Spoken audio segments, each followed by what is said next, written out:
Hey, 8th graders, today's lesson is 1.4 Force in Motion, and your learning targets for today.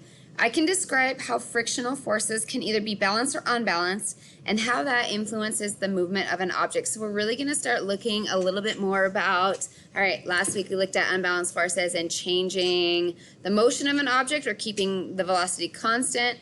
This week we're going to look really more about how that change in a force might cause it to move faster. Okay, so a little bit more on that velocity change. I can differentiate between force and velocity, so that's kind of how we're going to start off our lesson today. So on our warm-up on slide 2, we've got this little comic between Sherman and his friend. So here's his friend and here's Sherman. Wow, that player hit the baseball really hard. The ball changed direction and it's moving so fast. I think it will be a home run. Okay, and Sherman, who's, well, you know, he struggles a little bit. Okay, so yes, that baseball had a lot of force. Sherman, I don't think an object can have force. Okay, but doesn't the baseball, need to have a strong force to move so fast? Actually, Sherman, you might be confusing force with velocity. Force and velocity are different because... So you guys are going to kind of go ahead on slide 3 and finish that statement. So how would you finish the last sentence? What would you say to Sherman so that he understands that force and velocity are different? So really think about the kind of things that he brought up in that little comic and what things that we've talked about in class. Okay, remember that at any point you guys can pause the video, finish an activity, and then come back when you're ready to move on. And with that being said, let's go ahead and move on to activity 2. So again, another little baseball reference for you guys. Your goal in this is to talk about these 4 vocab words. So cause, effect, force, and velocity. So imagine this scene. Mary used a bat to swing at a baseball that was moving toward her. She hit the baseball and it traveled in the opposite direction right out of the park. Okay, work with your table partner. Obviously, you guys are working from home, so you don't have a table partner. To create sentences using all the words in the vocab or the word bank, describing what actually happened when Mary hit the ball with the bat. Okay, once you guys have your writing, you guys will write 2 to 3 good sentences and then highlight the words from the word bank that you used in the writing. You guys should have at least 4 different words highlighted: cause, effect, force, and velocity. Okay, but you guys maybe use those words more than once, so if you guys did, go ahead and highlight those as well. So you guys will do that here on slide 5. Describe what actually happens to the baseball when Mary hits it with the bat, and again, highlight your 4 different vocab words: cause, effect, force, and velocity. All right, when you have a second, we'll move on to activity 3. So activity 3 is a little hands-on activity, and it was a little bit difficult for me to do this for you guys because it required kind of racing the jar lids. And there was only one of me, and I kind of needed 4 hands to do that, so you can see how that became a problem. So what you're really looking at in this hands-on demonstration is using the launcher to exert different strength forces on the jar lids. So we've already worked with the jar lids in class 1s for you guys, only suppressed that little plunger to the 1 position. So that was the lowest position. It was the least amount of compression on that spring inside the little toilet paper holder. Okay, today you guys are going to be using the 2 and 3 marks, so those are a little bit higher force than the number 1 that we used before. And then your main thing that you're observing is your velocity change. So basically, which one moved faster, okay, the 2 or the 3. Obviously, like I said, I couldn't race these lids like you're supposed to. So what you guys are going to kind of observe is when I do these 3 trials or these 3 tests, which one moved the furthest? We can kind of assume that the one that moved the furthest also had the most velocity or momentum from velocity. And, you know, just from watching them, which one do you think moved fastest? Okay, watching them individually, which one looked like it had more speed to it? Okay, so again, this is just a little review of how you guys did the launcher in class the other day. Here's a little breakdown of what I did, a little bit of what I did, a little bit more of what the kids in class are doing. And like I said, mine was a little bit different because I didn't have 4 hands to work with. So I had a meter stick laying on the floor. I had my 2 jar lids. On the right-hand side, I had my number 2 plunger. On the left-hand side, I had my number 3 plunger.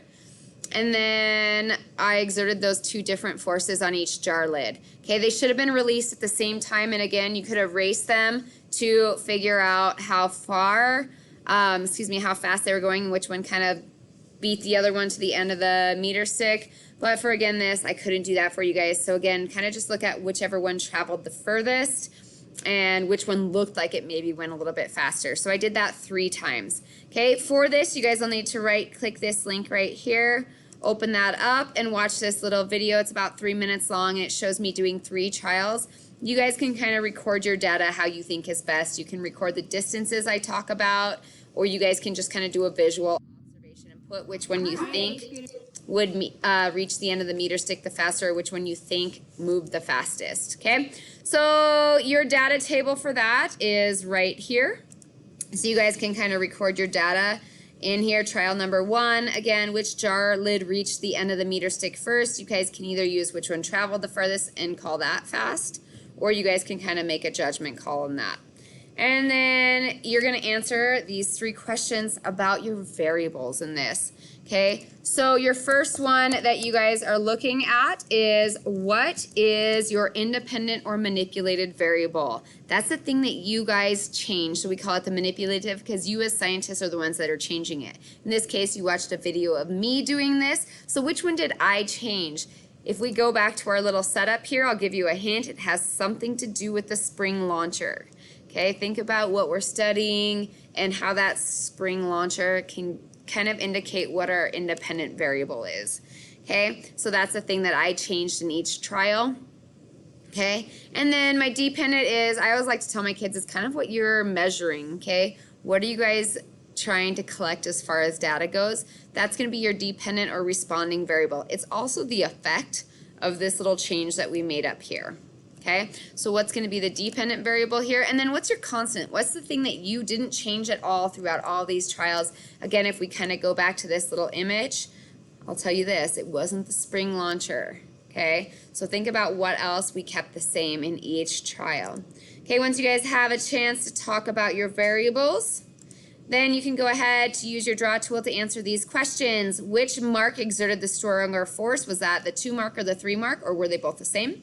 Which force caused the jar lid to travel the fastest and reach the end of the meter stick first, or in this case, which one just caused it to move further?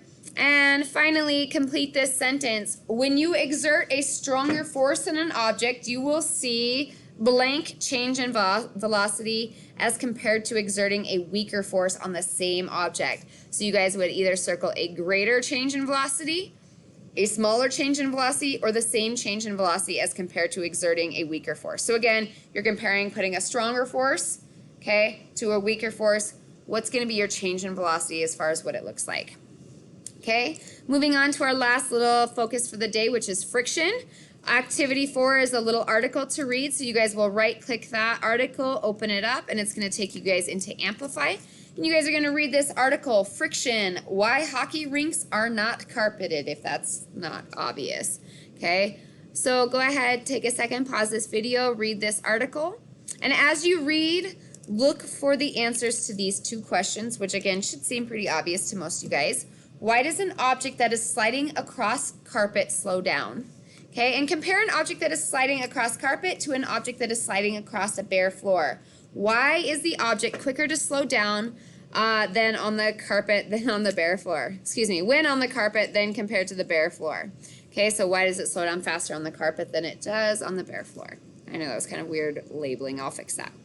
Okay, once you guys have learned a little bit about friction, you guys are going to go learn a little bit more about friction and forces in the simulation that we used the other day to look at net force.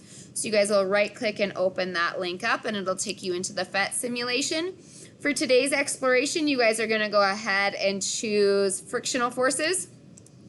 And you guys are going to take a couple minutes to explore that. So go ahead, mess around with frictional forces here. When you guys do your tests and when you answer these questions, make sure that you select all of these options up in the upper right-hand corner. So you want forces. Some of the forces is your net force, the values for those forces, the different masses of the objects, and then finally you want to take a look at how those change with velocity, so your speed needs to be selected as well. Okay, take a minute to explore, and then when you're ready, you guys can move on to slide 15 and focus your exploration in to help you answer these questions. Choose an object to push. Okay, apply force to the object until it begins to move. Okay, As it begins to move, take a look at what that net force looked like right before it started to move. You guys are going to either use the term balanced or unbalanced to help you explain your answer. Again, you might not use both. Maybe only one applies to your answer, so go ahead and do that accordingly. And then what did the net force look like after it started to move? Again, you guys either use the word balanced or unbalanced in that answer. Okay, then you guys are going to compare a box to a fridge, so the little wooden crate to the refrigerator. Which takes more force to move? And then what do you notice about the size of the frictional force arrows for heavier objects? So pay attention to that frictional force arrow and how that changes with heavier objects. Okay, finally, test the present with the unknown mass and compare it to the other objects you observed. Which object do you think this present's mass is closest to and why? Use frictional forces to support your answer. So tell me what object do you think it's most like? So it might be the fridge, maybe one of the wooden boxes, maybe two of the wooden boxes, the garbage can, the man, or the child. Okay, which one do you think it's most like? And again, use those frictional forces to support your answer. Okay, finally, you can go ahead and do your wrap up for the day. Do you have any questions? Circle yes or no. If you have any questions, you can type them right here. If you don't, go ahead and leave that blank. And then 4, 3, 2, 1, how do you think you did on this assignment? You are all done. I hope you guys have a wonderful day, and I'll talk to you soon.